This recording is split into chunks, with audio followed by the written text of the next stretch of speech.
முன்னோர்கள் ஆராய்ச்சி செய்து இந்த உலகத்துல இந்த பிரபஞ்சத்திலிருந்து எடுத்த கர்மவினை தீர்க்கக்கூடிய மூல மந்திரம். நீங்க கோவில்ல போய் விளக்கேத்துறதா இருந்தா இந்த மந்திரத்தை ஒரு முறை சொல்லுங்க.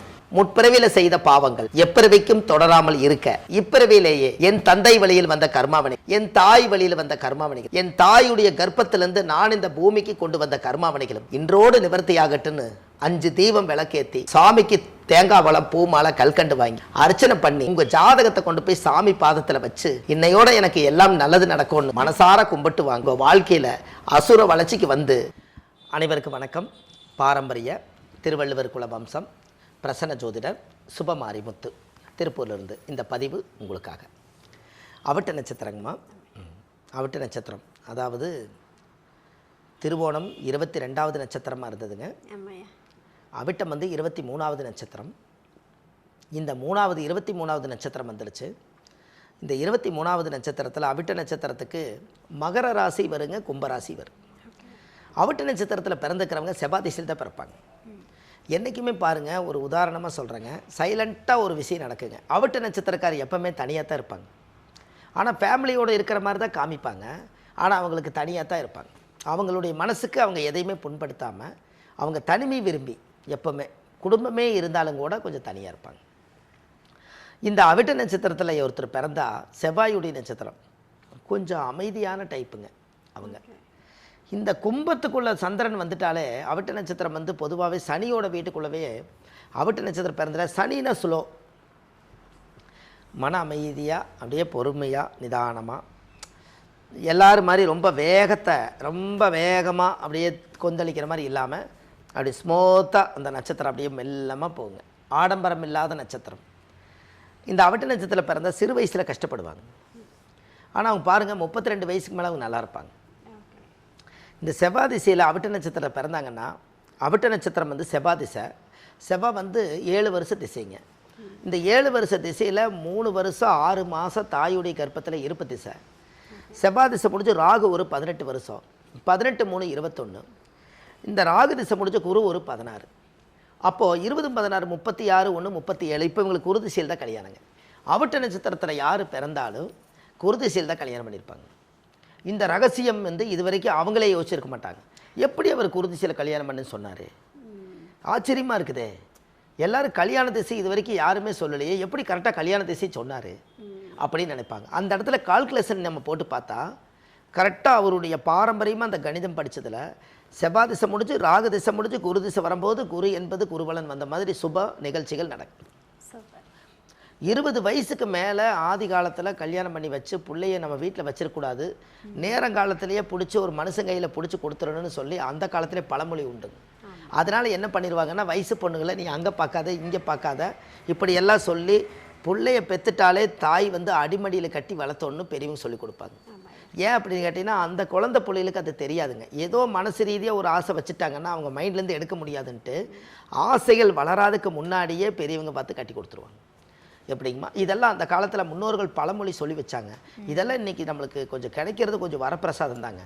பெரியவங்க சொல்லு என்றைக்குமே ரொம்ப அற்புதமாக இருக்குது. அப்போது அந்த ஜாதகத்தில் நம்மளுடைய கர்மான்னு ஒன்று இருக்கிறதுனால அந்த கர்மாவில் இருந்து நம்ம மீண்டு வரணும்னா நம்ம வாழ்க்கையில் அடுத்த லெவலுக்கு போகணும் இல்லைங்களா? அப்போ தெய்வத்தினுடைய சக்திகள் ஜாதகத்தில் ஒரு நல்ல பிரபலியமாக நம்ம வாழணுங்கிறதுக்காக இந்த உலகத்தில் பிறப்பெடுத்ததுக்கு அந்த அவிட்ட நட்சத்திரத்தில் யாராவது ஒருத்தர் பிறந்தாங்கன்னா அவங்க வாழ்க்கையில் இனிமேல் அவங்க நல்லா இருக்கிறதுக்கு முருகருடைய சப்போர்ட்டு நல்லாயிருக்கு. முருகர் தான் அவிட்ட நட்சத்திரத்துக்கு வந்து அதிபதியாக வர்றார் செவ்வாய். இவங்க வீட்டில் என்ன இருக்கலான்னு கேட்டிங்கன்னா, நான் ஏற்கனவே சொல்லியிருக்கேன், அவிட்ட நட்சத்திரத்தில் யாராவது பிறந்தால் ஒரு கோயிலுக்கு போனால் ஒரு யாராவதுக்கு யாசகம் சாப்பாடு வாங்கி கொடுப்பீங்க, அன்னம் தண்ணி ஆகாரம் கொடுப்பீங்க, கந்த சஷ்டி கவசம் வாங்கி உங்களுடைய வயசு எவ்வளவோ அவ்வளோ வயசு புக்கு வாங்கி ஒரு 36 வயசுன்னா 36 புக்கு வாங்கி 36 பேர்த்து கொடுத்துட்டு போங்க. அந்த முருகனை பாராயணம் பண்ண யார் வாங்கி கொடுத்தீங்களோ அவங்களுக்கு அந்த பலன் கிடைக்குன்னு சொல்லுவேன். ஒரு குழந்தைக்கு ஸ்கூல் புக்கு வாங்கி கொடுத்த மாதிரி முருகனை நினச்சி நீங்கள் வந்து கந்த சஷ்டி கவசம் புத்தகம் வாங்கி கொடுத்தா எல்லோரும் காலையில் எழுந்திரிச்சோன்னே ஒரு முறை பெரட்டி படிப்பாங்க இல்லைங்களா? அந்த புத்தகம் வாங்க. வீட்டில் எப்போவுமே வந்து அவிட்ட நட்சத்திரக்காரு ஒரு வேல் சூலாயுதம் வச்சுக்கோங்க, ஒரு வேல் வச்சுக்கோங்க, முருகருடைய வேல் வச்சுக்கோங்கன்னு சொல்லுவோம்.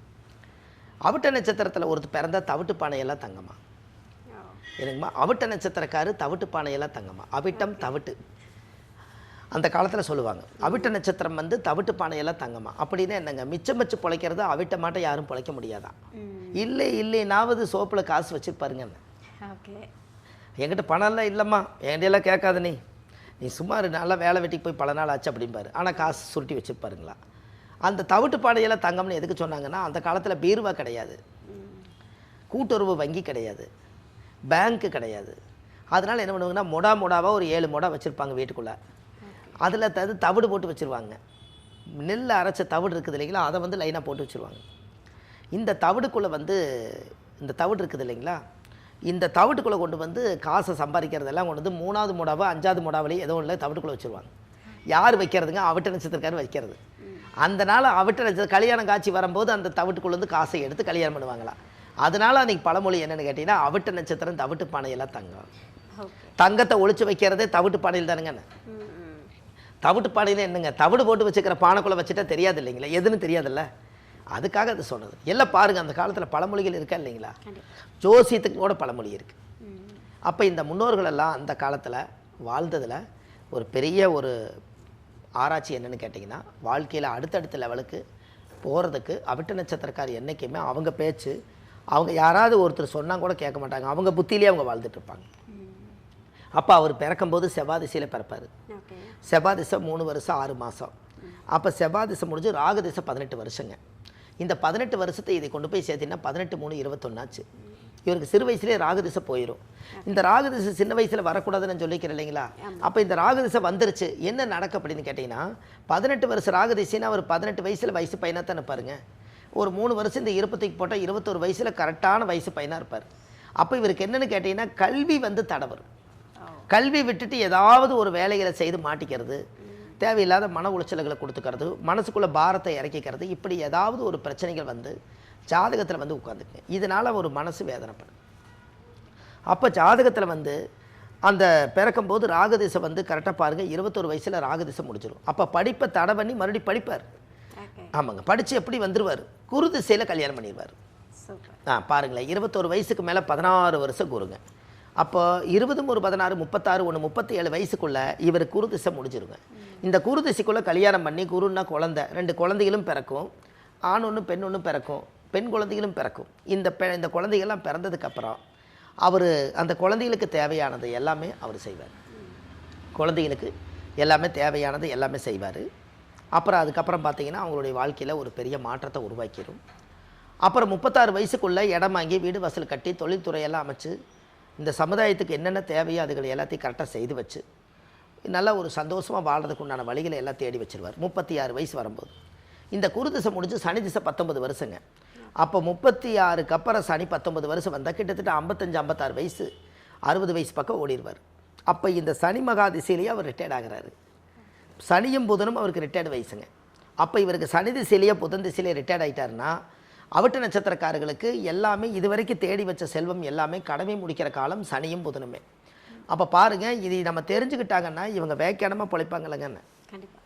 என்னங்கம்மா, ஒரு ஜாதகத்தில் நமக்கு என்ன திசை நடக்குது, என்ன வயசு நடக்குது, மறுபடியும் இந்த திசை முடியும் போது இன்னொரு திசை நடக்கும்போது எனக்கு எவ்வளோ வயசு, அந்த திசை எவ்வளோ வயசு, இதை கம்பேர் பண்ணி நீங்கள் கொண்டு போக வரைக்கும் உங்களுக்கு நல்லது. எப்போவுமே அந்த ஒரு பிரச்சனை வந்து ஜாதகத்தில் கிடைக்கும்.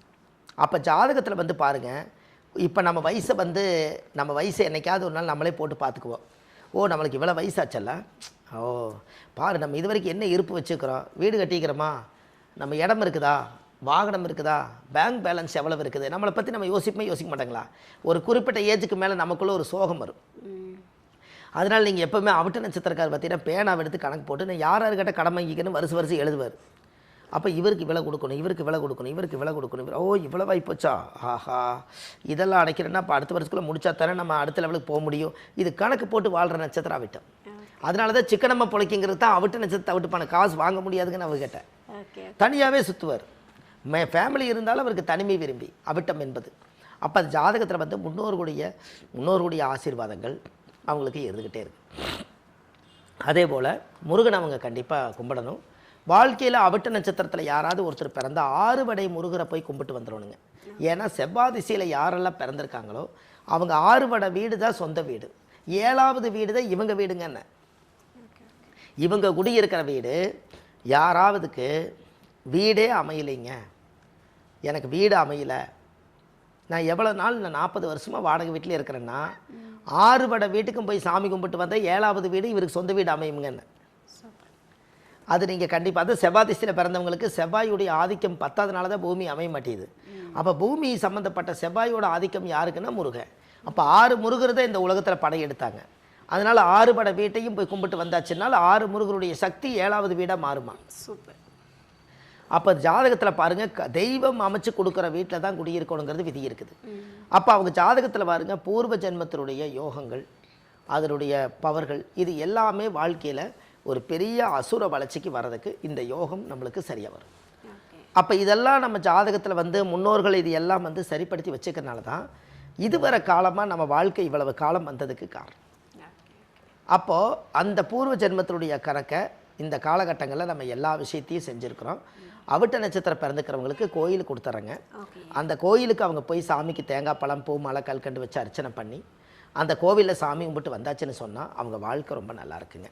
கண்டிப்பாக நீங்கள் இதை செஞ்சுட்டு வாங்க, உங்கள் வாழ்க்கை ஒரு பிரமாதமாக இருக்கும். சூப்பர். இப்போ வந்து நீங்கள் வந்து பெற்றோருக்கு ஒரு சிறந்த அறிவுரையாக அந்த வீடியோவில் ஒன்று சொல்லியிருக்கீங்க. என்ன அப்படின்னா, அவிட்டத்தில் இருக்கக்கூடிய குழந்தைகளை பற்றி பெற்றோருக்கு ஒரு கவலை வந்துடும். ஐயோ நம்ம பையனுக்கு 21 வயசுக்குள்ளே ராகு நடக்குதா, அப்போ நம்ம எப்படி அதை வந்து பத்திரமா பார்த்துக்கணும், எப்படி படிக்க வைக்கணும் அப்படின்னு இனிமேல் இந்த வீடியோவை பார்த்து சிந்திப்பாங்க. கண்டிப்பாக. அதுக்கப்புறம் வந்து குரு நடக்குதுன்னு சொல்லி அதுக்கும் ஒரு நிம்மதி கொடுத்துருக்கீங்க, பெருமூச்சு கொடுத்துருக்கீங்க. கண்டிப்பாக இப்போ அவங்களுக்கு வந்து ஒரு மன நிம்மதி கிடைச்சிருக்கும் அப்படின்னு நினைக்கிறேன். ரொம்ப நன்றி. ரொம்ப நன்றிங்கம்மா. வணக்கம். ஐயா, அவிட்ட நட்சத்திரம் பேசிகிட்டு இருந்தோம், நிறைய விஷயங்கள் சொல்லிட்டீங்க. சரி. ஸோ அதுக்கு வந்து சஸ்பென்ஸாக வந்து ரகசிய கோவில் அப்படின்னு ஒரு விஷயத்த சொல்லுவாங்க. ஓகே, இந்த அவிட்டம் போய் வழிபட்டுட்டு வரக்கூடிய அந்த கோவில் எது ஐயா? கண்டிப்பாங்கம்மா. அதாவது இது ரொம்ப அற்புதமான விஷயங்க. அதாவது இந்த அவிட்ட நட்சத்திரத்துக்குன்னே ஒரு ரகசிய கோயிலுங்க, ஆதிகால பரிகார கோயிலுங்க இது. இந்த ஆதி காலத்தில் இவங்கெல்லாம் கட்டினதுனால ஆதிகால பரிகார கோயிலுங்க. இது வந்து பார்த்திங்கன்னா தஞ்சாவூர் மாவட்டம் கும்பகோணம் போகும் சாலையில் கீழக்குறுக்கைங்கிற ஊரில் பிரம்மஞானபுரீஸ்வரர் அப்படிங்கிற ஒரு கோவில் இருக்குதுங்க.